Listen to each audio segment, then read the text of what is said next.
vous salue depuis Damas. Je commencerai par cette information qui fait le tour des réseaux sociaux en ce moment au sujet des missiles Scud chargés de têtes chimiques pointés vers Damas, lesquels n'ont suscité l'attention des médias internationaux et encore moins les dirigeants de la communauté internationale.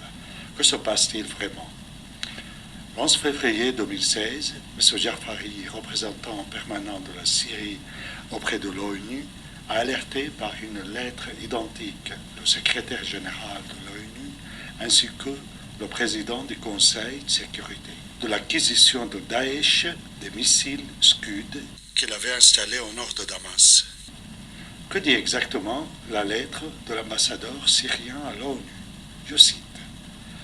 Je voudrais vous faire part d'informations alarmantes d'après lesquelles l'organisation Daesh et des membres du front Al-Nusra sont en train de modifier des missiles Scud obtenus en Irak, lesquels ont été transférés à Deir ez-Zor et modifiés au centre de l'administration des champs pétrolifères de Spessi.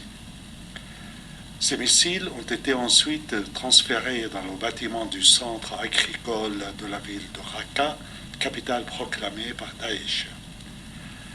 Les missiles en question ont été ensuite transférés par des routes sans revêtement à Kalamoun, à environ 50 km au nord de Damas, et pointés en direction de la capitale syrienne, notamment vers le palais présidentiel.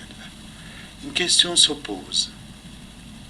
Comment cette organisation terroriste a pu traverser une si longue distance estimée à plus de 700 km, dont la moitié se situerait dans des zones sous contrôle des gouvernements syriens, qui a facilité tout ce trajet par des camions poids lourds qui ne trompent pas l'œil.